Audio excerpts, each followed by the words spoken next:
साथियों, क्रांतिकारी जय भीम, जय संविधान। साथियों, अभी कुछ हाल ही दिनों में आपने देखा एक मूवी पठान को लेकर देश दो हिस्सों में बंट गया। एक तरफ वे लोग जो इस देश में हिंदू मुस्लिम की राजनीति करना चाहते हैं, छुआछूत फैलाना चाहते हैं, गैर बराबरी की बात करते हैं, संविधान को ख़त्म करने की बात करते हैं, दलित शोषित वंचित समाज के लोगों का हक और अधिकार छीनकर उन्हें गुलाम बनाना चाहते हैं। और दूसरी तरफ वे लोग जो इस देश में समतामूलक समाज बनाने की बात करते हैं, भारत के संविधान को पूर्ण रूप से लागू कराने की बात करते हैं, भाईचारा उत्पन्न करने की बात करते हैं, सभी लोगों को साथ में लेकर चलने का काम करते हैं। साथियों, में कौन लोग हैं जो इस देश में अपने मंचों के माध्यम से कभी कहते हैं कि हम इस देश में संविधान को ख़त्म कर मनुस्मृति लागू करने का काम करेंगे? वे कौन लोग हैं जो इस देश में ये बोलते हैं कि हिंदू राष्ट्र बनाने का काम करेंगे? तो मैं आपको बता दूं, जब इस देश के अंदर मनुस्मृति लागू थी, या वे लोग जो मनुस्मृति को लागू कराना चाहते हैं, जब इस देश के अंदर मनुस्मृति लागू थी तो बहुजन समाज के लोगों के साथ में किस तरीके से शोषण किया गया, संबुक का वध कर दिया गया, लेकिन कोई विरोध नहीं होता है। एकलव्य का अंगूठा काट दिया गया, लेकिन कोई विरोध नहीं होता है। दलित शोषित वंचित समाज के लोगों को गुलाम बनाकर उनका शोषण किया गया, लेकिन उसका विरोध नहीं होता है। बाबा लोग छोटी छोटी बच्चियों को अपनी दासी बनाकर उनका रेप शोषण करते रहे, लेकिन कोई विरोध नहीं होता है। एक अच्छे व्यक्ति के गले में हांडी और कमर पर झाड़ू बांध दिया करते थे, लेकिन उसका विरोध नहीं होता है। बहुजन समाज के लोगों के अस्त्र शस्त्र और शिक्षा छीनकर उन्हें गुलाम बना दिया गया, लेकिन कोई विरोध नहीं होता है। पति मरने के बाद पत्नी को उसकी चिता पर जिंदा जला दिया जाता है, जिसे सती प्रथा का नाम दिया जाता है, लेकिन कोई विरोध नहीं होता है। लेकिन जब आज इस भारत देश में भारत का संविधान लागू होता है तो इन लोगों को मिर्ची लगने का काम करता है। ये लोग चाहते हैं कि संविधान के माध्यम से बहुजन समाज के लोग अपना हक और अधिकार से जीवन यापन ना कर सके।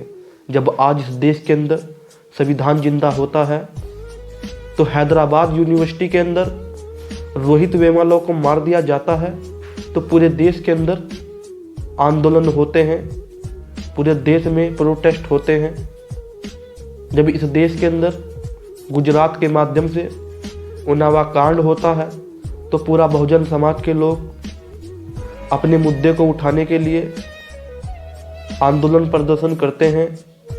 जब इस देश के अंदर बहुजन समाज के SC ST को ख़त्म करने की बात करते हैं तो 2 अप्रैल 2018 के माध्यम से बहुजन समाज के लोग भारत करने का काम करते हैं। जब इस देश के अंदर हाथरस में बहुजन समाज की बेटी बहन मनीषा वाल्मीकि के साथ में दरिंदगी की जाती है तो बहुजन समाज के लोग अपने हक और अधिकार उठाने के लिए, अपने लोगों को जागरूक करने के लिए पूरे देश में आंदोलन प्रदर्शन करते हैं।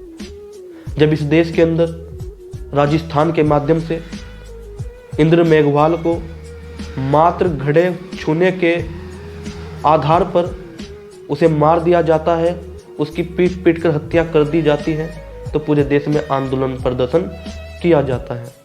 वहीं राजस्थान के माध्यम से जब जितेंद्र मेघवाल को मूंछ रखने पर मार दिया जाता है तो पूरे देश में कंट्रोवर्सी होती है, पूरे देश में बहुजन समाज के लोग आंदोलन करने का काम करते हैं। जब आज इस देश के अंदर संविधान जिंदा है तो ये लोग दिन पर दिन नई तौर तकनीक अपनाकर इस देश में संविधान को ख़त्म करने का काम करते हैं। ये अपनी शाखाओं के माध्यम से लोगों के अंदर मनुवाद और कट्टरता भरने का काम करते हैं, मुस्लिम समाज के लोगों के खिलाफ भड़काने का काम करते हैं। तो मेरा मानना ये है कि बहुजन समाज के लोग अपने संविधान की रक्षा करें, अपने हक हुकूक की लड़ाई लड़ने का काम करें, अपने लोगों को जागरूक करने का काम करें। चाहे आप किसी भी राजनीतिक पार्टी में हो, अगर आप बहुजन समाज से ताल्लुक़ रखते हैं तो अपने हक हुकूक की लड़ाई लड़ने का काम करें, गलत का विरोध करने का काम करें। बहुजन समाज के लोगों, मैं आपको बता दूं, अगर कोई अपर कास्ट का व्यक्ति किसी बहुजन समाज के व्यक्ति की पार्टी में है तो जाति व्यवस्था को लेकर पार्टी से गद्दारी कर अपनी जाति के साथ खड़ा हो जाता है। तो आप लोगों को भी उनसे सीख कर अपने हक हुकूक की लड़ाई लड़नी होगी, भारत के संविधान को बचाना होगा, क्योंकि संविधान जिंदा है तो बहुजन समाज के लोग अपने आप को सेफ महसूस कर रहे हैं। जब इस देश के अंदर संविधान खत्म हो जाता है तो फिर पुनः आपके साथ में तमाम तरीके की दरिंदगी आपको सहनी पड़ेगी। जिस तरह संबुक ने, रोहित वेमुला ने, तमाम ऐसी कंट्रोवर्सी, तमाम ऐसी एट्रोसिटी की घटना पूरे देश में होती है। कुछ जो मुद्दे हैं वे तो आप तक पहुंच जाते हैं, लेकिन कुछ ऐसी छोटी छोटी विडंबना और समाज के लोगों के साथ में जातिगत भेदभाव होता है जो आप तक पहुंचने का काम नहीं करता है।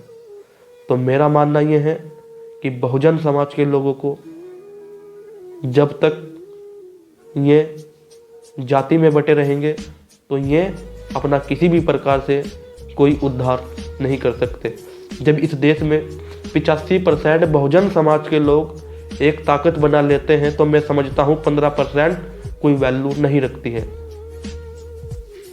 इसी के साथ क्रांतिकारी जय भीम, जय संविधान, मिशन अम्बेडकरवाद।